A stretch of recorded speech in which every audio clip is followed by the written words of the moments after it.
This is take two because I had something on my face and I didn't want to be called out for it. I realized that I have told you guys about my 4-part series about my chronic illness, and I've only done parts 1 and 2, and I forgot that I had to do the other two. So this is part 3, and it's how I take care, how I manage my symptoms and advice for POTSIes. That's what they call people with POTS. Look, I didn't come up with a name, and no, we don't smoke pot. We're just called POTSIes. POTSIes. Advice for those who have been recently diagnosed and really don't know where to begin. And I'll say this because I forgot to say it when I first started recording.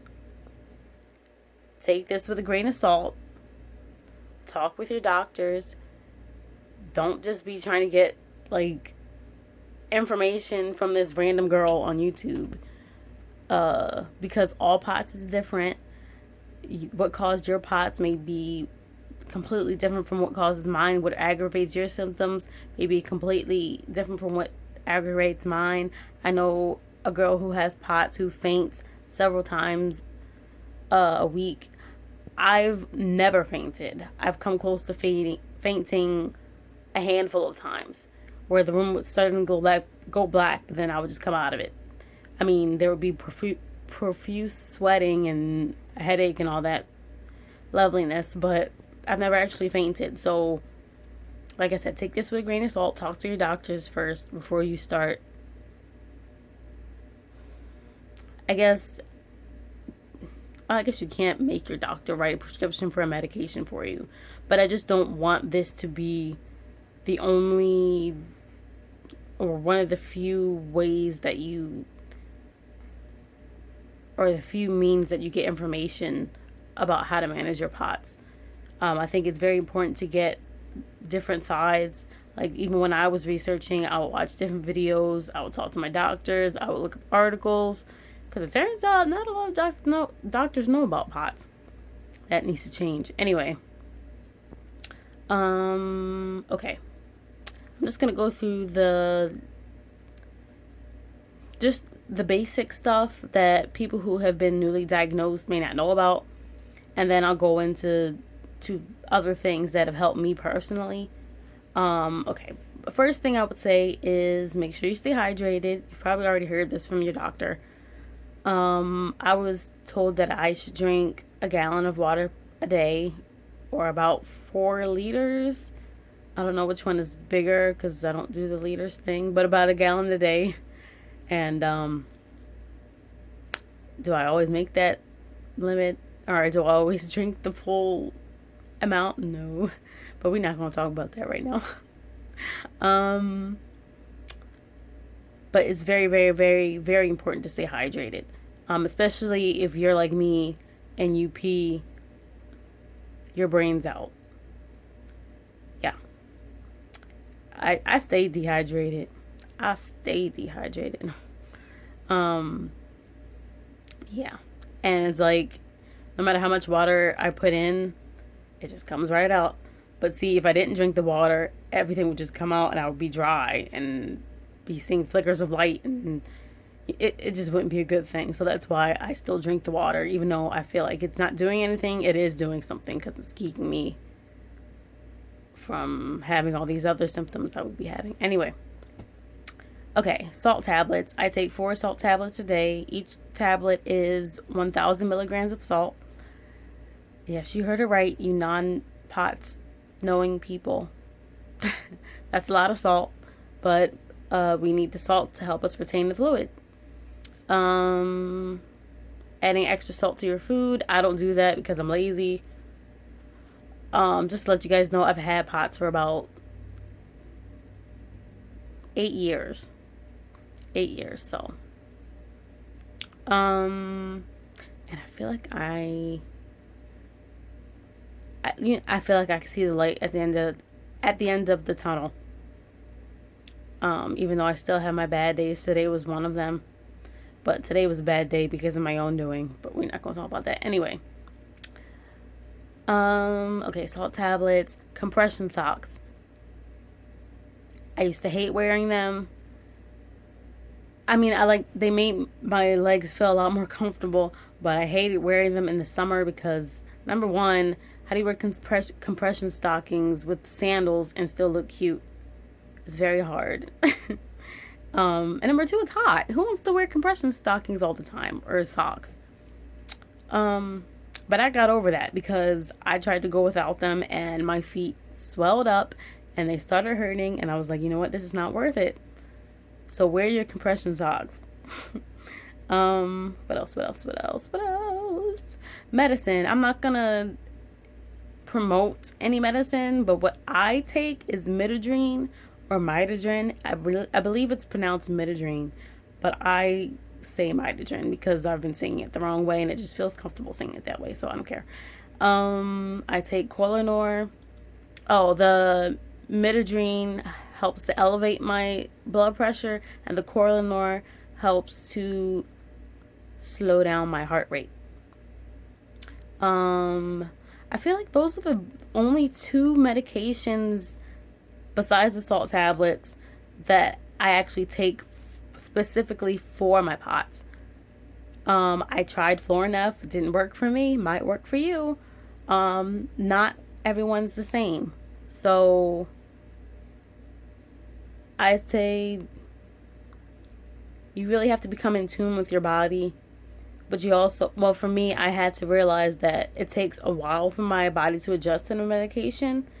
And it would get to a point where, like, I would just know whether it was working for me or not.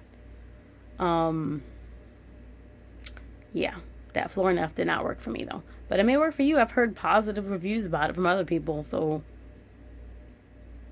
of course, it didn't have to work for me. Anyway, I was so mad. That's a whole other story. Anyway, glad I'm off of it now. But try it if your doctor thinks that it might help. Okay. Exercise. Exercise is very important. Very important. Now, this is something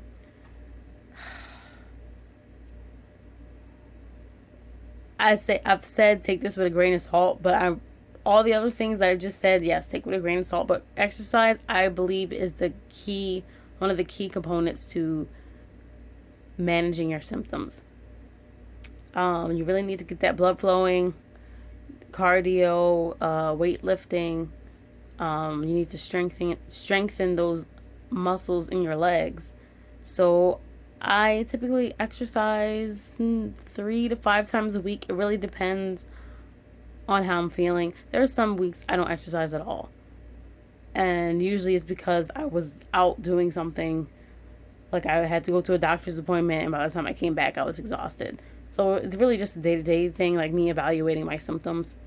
Okay, I'm trying to speak as fast as possible because I don't want this video to be like 20 minutes long. All right, what else? Exercise. For all you potsies out there who have trouble falling asleep, who are insomniacs, like I am, or was. I went to a sleep doctor and I wanted to get a sleep study done, but she was like, no. I had been taking medication to help me fall asleep, but they stopped working. So I would be up until like 8 o'clock in the morning, couldn't fall asleep.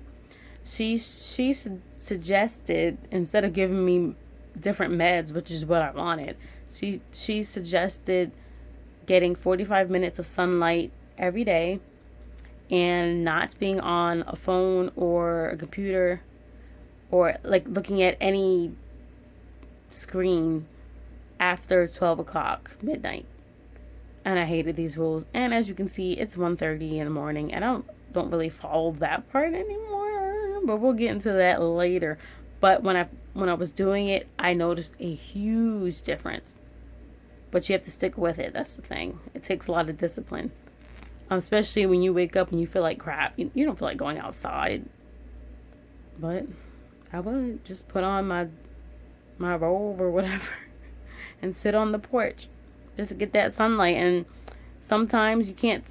There would be some days I couldn't sit outside for the whole 45 minutes. So I just do 15 to 20 minutes. That's better than nothing. Okay, what else?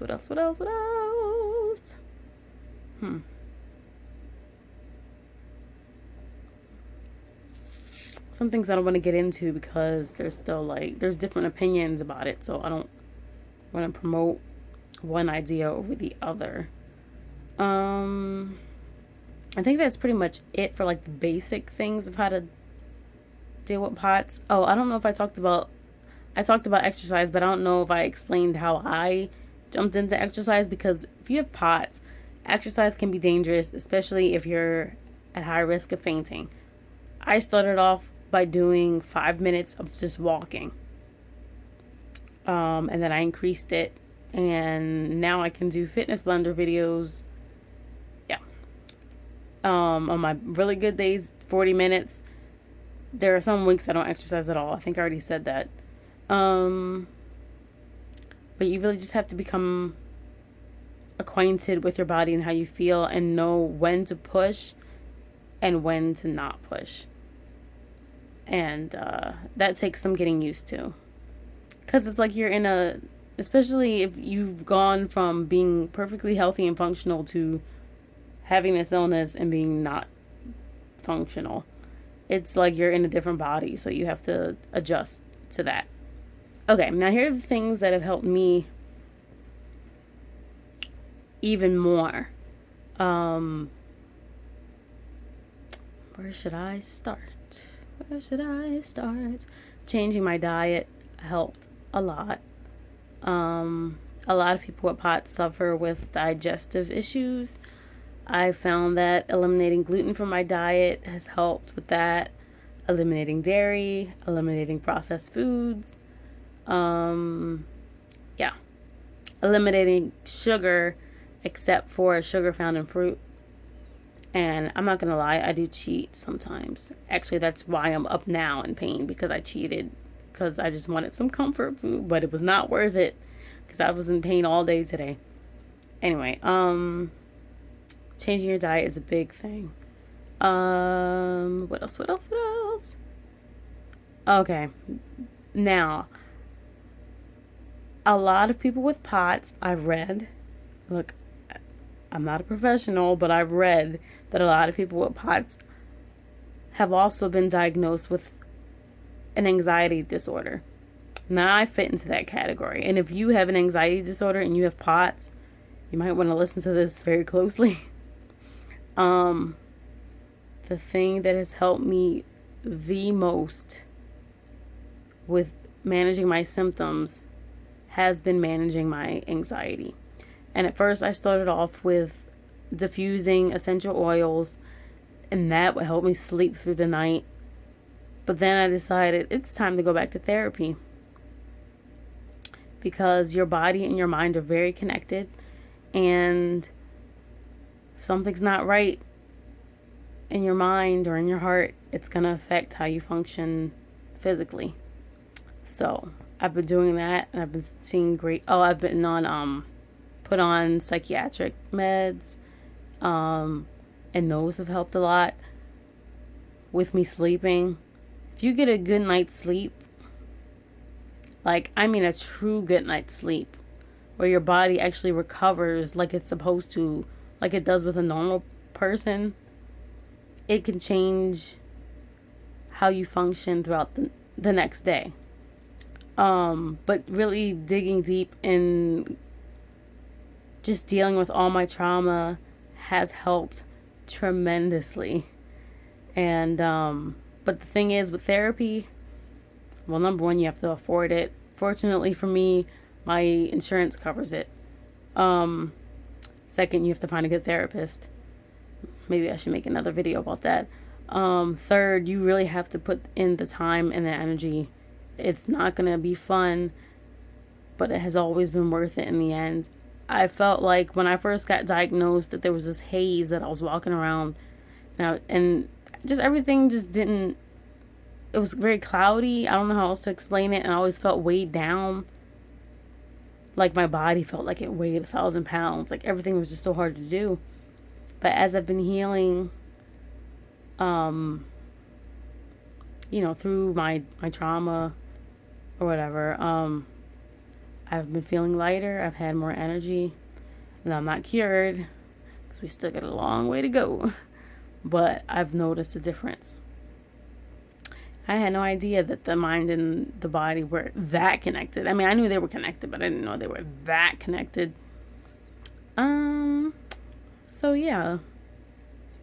I think I covered everything. No, I'm sure there's stuff I didn't cover. The emotional side of dealing with POTS, I would say be careful with joining chronic illness support groups. They can be helpful in the beginning, but then sometimes, well, for me, it eventually weighed me down reading everybody's like horrible stories and people thinking that they're never going to get out of this. And I actually found it to be more discouraging than encouraging. So I stopped following any pages that talked about the struggles of having a chronic illness. Yeah, because I just didn't need that negativity. I mean, it was great to see that there was a community that I could relate to, but like I said, after a while, it just got to be too much for me. I just say be careful with that. Accepting that your life has now changed, but not accepting it to the point where you just give up, if that makes sense. Like, it took me 3 years. I've had POTS for 8 years. It took me 3 years to finally accept that I was sick, and I was going to be sick for a long time. But I never lost hope of coming out of this. 80 to 90% of people with POTS grow out of it. So that's fantastic news. So don't lose sight of that hope. Keep doing all of what you're doing. If you feel like you need the therapy, I'd highly recommend it. Having a good support system around you, friends and family who really understand your illness and who will allow you to vent to them, that always helps. Because it's hard being young, especially if you're re-diagnosed. Sorry, please ignore any moaning or groaning that you hear in the background. That is just my mom's husband. I don't even know if you can hear him. But anyway.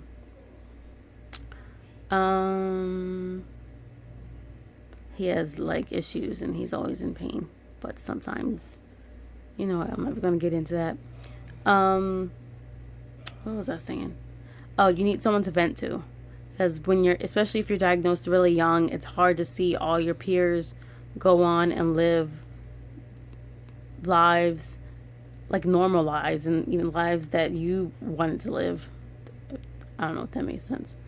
And that took me a while to accept. But there's some positives to having POTS. And I will get into that into my part 4 of this series, which I don't know when that's coming out, but it'll come out soon. I want to end this video for now because I feel like I've been talking for a very long time. And I want to get this uploaded and try to eat because I'm starving even though I'm in pain. And go to sleep because I have therapy in the afternoon. Yay! Okay. I hope this video was helpful. If you have any questions, please leave them in the comments. I will be more than willing to answer as many as I can. Yeah. Because I'm sure I didn't cover everything in this video. But yeah. Thanks for watching, and you'll see me in my next video. And I can't say it's going to be the part 4 to this video, but it'll either be a cover, me ranting about something else, or who knows, whatever I feel like posting. Alright. Good night, guys. Bye. Oh my gosh, I almost said I love you. I've been on Marco Polo and Glide too much. Well, not too much, but okay. You guys don't even know me, so that's kind of weird. Alright, bye.